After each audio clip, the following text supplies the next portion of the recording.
スライドを入れてやったので、ありがとうございます、1年ぶりということで。でも毎回来たらね、すぐに来年の予定を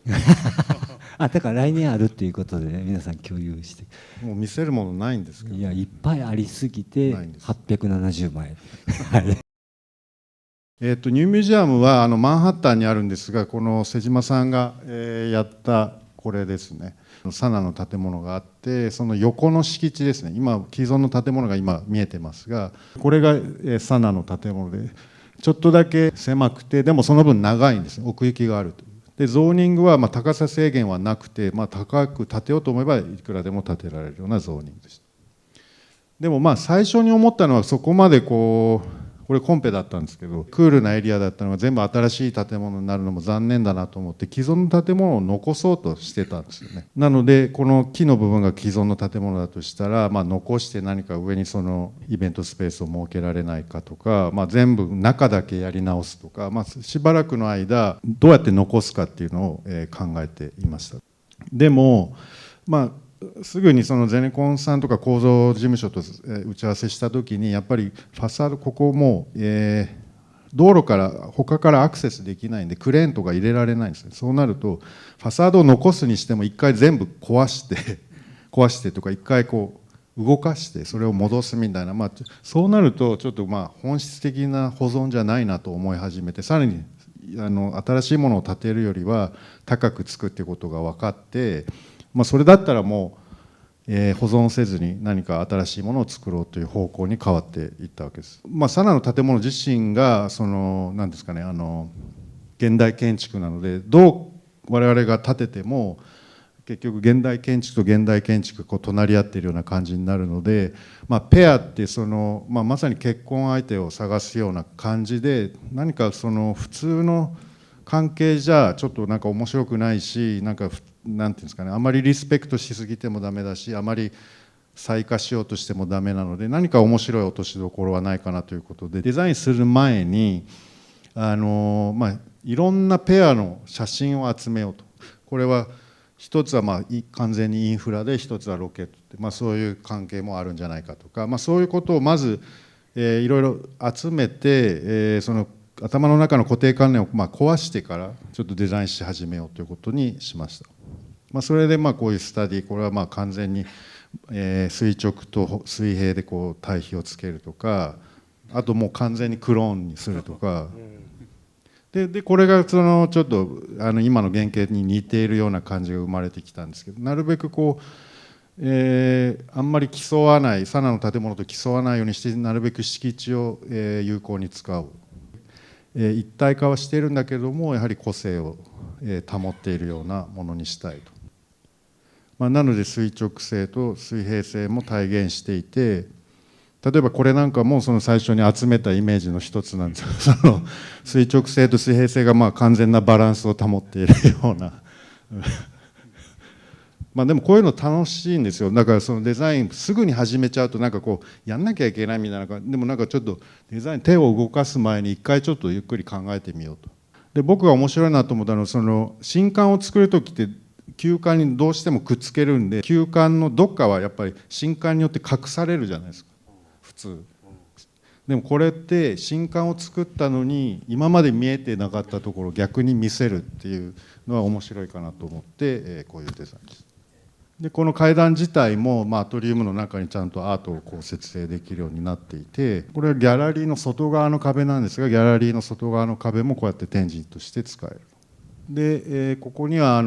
テラスも3つ設けていまして、ここではちょっと色を使った、素材を使って、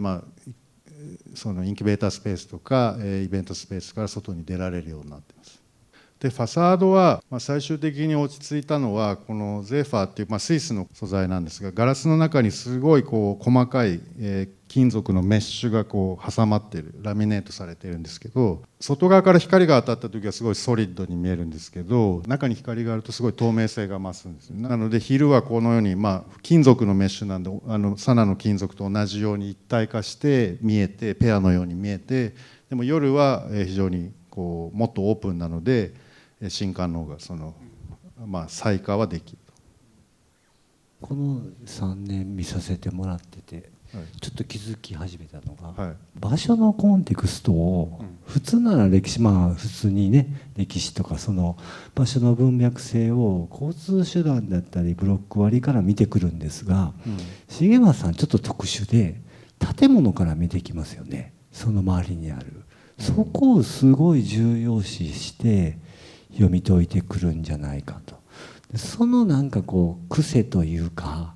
なんかそのまあ利点にされているところってもしお気づきだったらちょっとお話しいただけないかな。まあ、僕はその特殊性って言ってるんですが、その敷地の特殊性をなるべく昇華することが建築にとって最大の、まあ、デザインの面白いところだと思っているんですね。それプラスやっぱりこう見立てというか普段からどういう文脈を読み取ってどういうふうに見るかによってもちろん切り取り方とか違うので読み解き方、その特殊性と自分が持っているその一般的なこう観察眼みたいなのがぶつかって、出てくると思うんですよ。なので、まあ、その一定の言語その斜めにカットするとか言語が似てきているのはもちろんその特殊性にまあ僕のその主観のそういう観察眼みたいなものが、まあ、ぶつかってああいうデザインが生まれてきてるからだと思うんですね。でも僕はその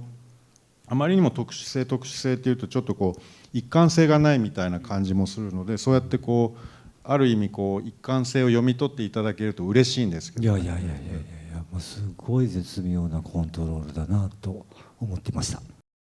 これカサワビっていうボスコ・ソディっていうメキシコ人のアーティストがその自分でこう大きな敷地を海沿いの敷地を買ってそこに安藤さんとかアルバロ・シザとか隈研吾さんとか、まあ、カサワビっていうぐらいの日本大好きなんですよ、このメキシコ人のアーティストが。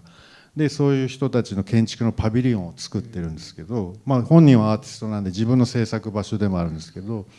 まあ、その中で我々が頼まれたのは、キノコを栽培するパビリオンを作ってほしい。その食べ物にもなるしいろんなまあ素材にも使えるということで医療にもなので、まあ、これを産業この辺ってちょっとあんまりこう、まあ、貧困層が多いエリアなので、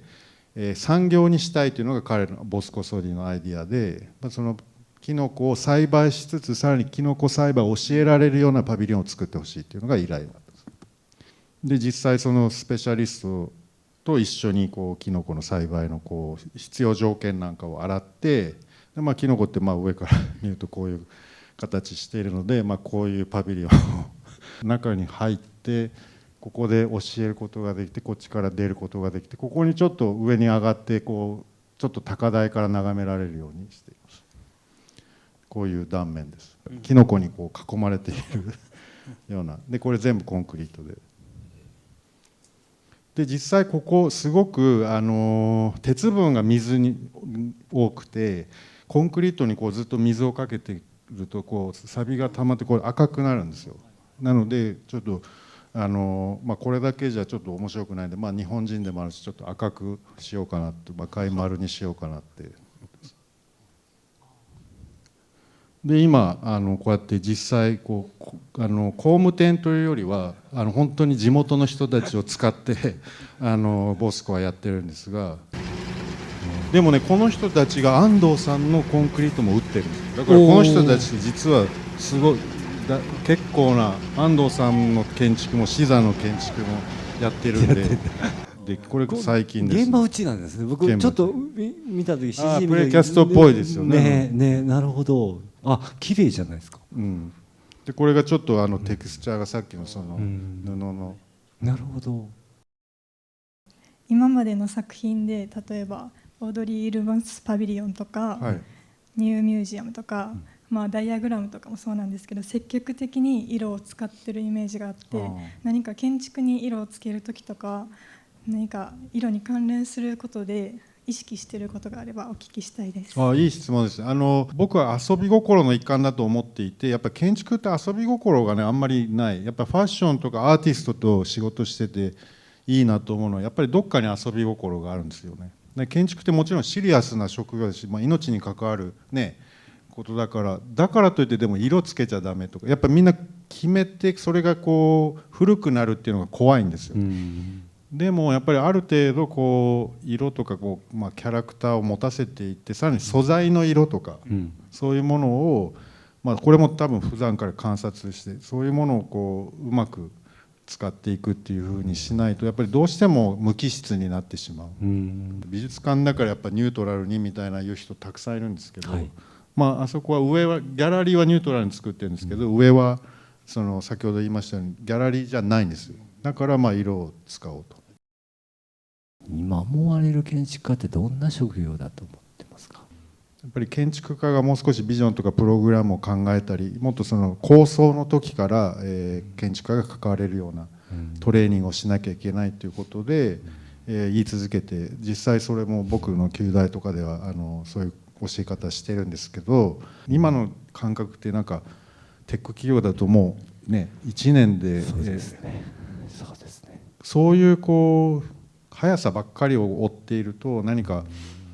人間的なちょっと本能的なそういうものが失われていくような気がしていて、こうゆったりとした時間とかゆったりと進化していくとかそういうことに、